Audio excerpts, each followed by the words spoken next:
When God saw what the people of Nineveh did, how they turned from their evil ways, God changed his mind about the calamity that he said he would bring upon them, and he did not do it.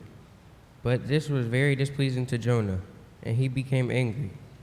He prayed to the Lord and said, "O Lord, is it not what I said while I was still in my own country?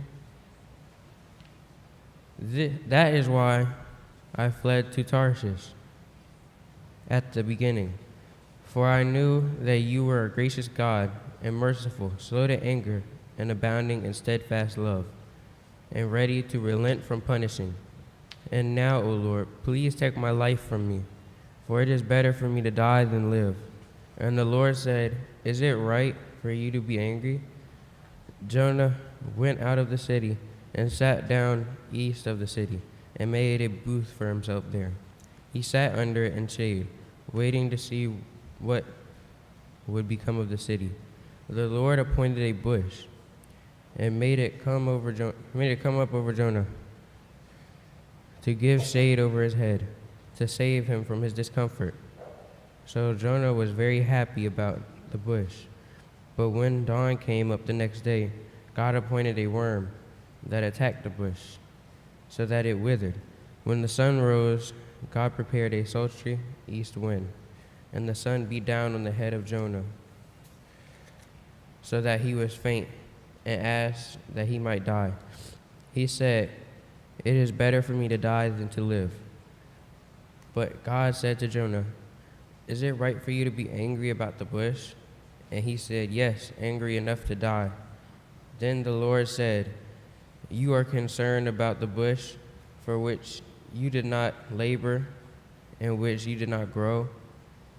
It came into being in the night and perished in the night. And should I not be concerned about Nineveh, that great city, in which there are more than 120,000 people there who do not know their right hand from their left, and also so many animals?" The word of the Lord. Psalm 145, found on page 4 of your insert, or on page 648 in your Book of Common Prayer. I will read to the asterisk. I will exalt you, O God, my King. And bless your name forever and ever. Every day will I bless you.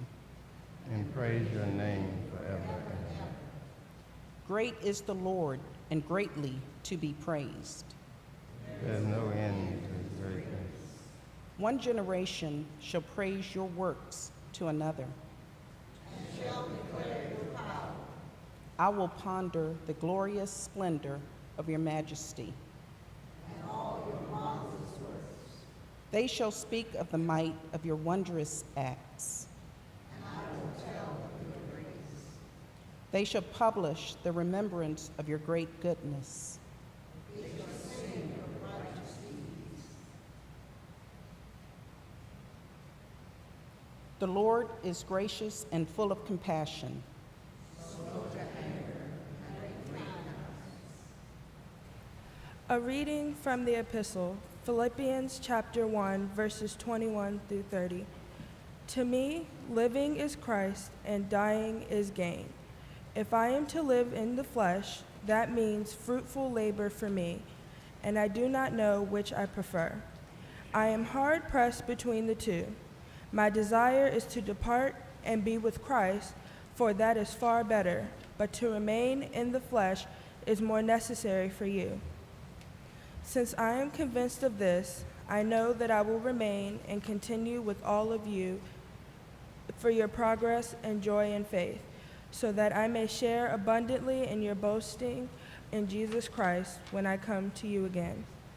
Only live your life in a manner worthy of the gospel of Christ, so that whether I come and see you or am absent and hear about you, I will know that you are standing firm in one spirit, striving side by side with one mind for the faith of the gospel, and are in no way intimidated by your opponents.